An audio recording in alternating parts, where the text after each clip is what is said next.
Hi everyone, welcome to part 3 of the Bible Project, and we've arrived at the book of Leviticus, the book of the holiness of God.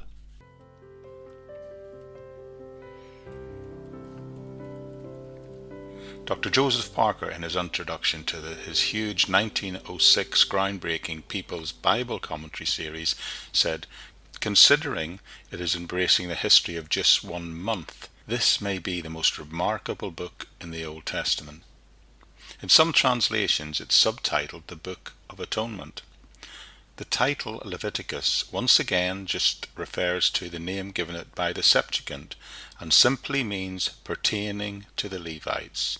You see, the priests in ancient Israel all came from the tribe of Levi, and this book served as their handbook.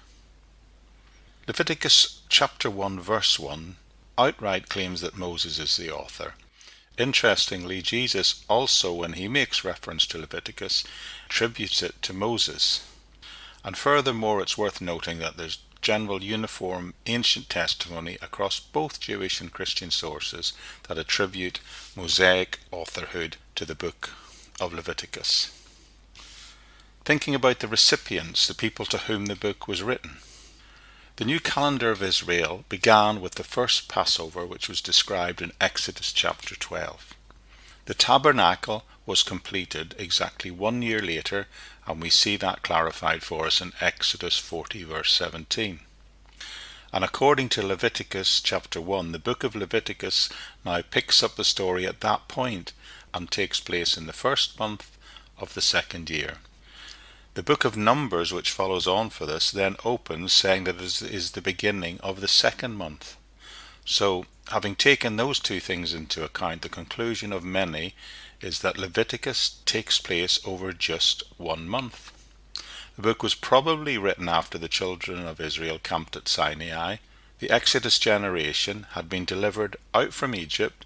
They'd been taken to Sinai and given the law and the instructions for the tabernacle, and as they looked upon the tabernacle which they had built, they no doubt wondered what exactly it was all for. That is one of the major questions that I believe Leviticus is designed to answer. It is to give the instructions for the sacrifice and the religious ceremonies surrounding the use of the tabernacle. When we think about the message of Leviticus, the subject of the book of Leviticus is the holiness of God. In it we discover that God is in fact holy and that he desires that his children be holy. In the preceding Genesis and Exodus books, the people of Israel knew that God had freely chosen them to be his people and that he'd freed them from slavery in Egypt. They responded appropriately by promising to do what this God who had done these great things, to do whatever he required of them.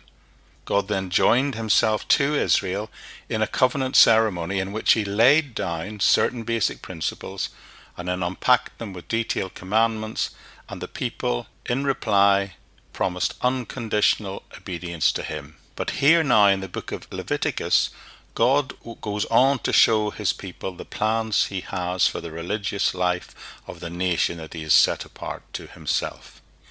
He will provide them with a central place of worship, a priesthood to officiate in the religious matters, and a sacrificial system by which they could demonstrate their faith towards him.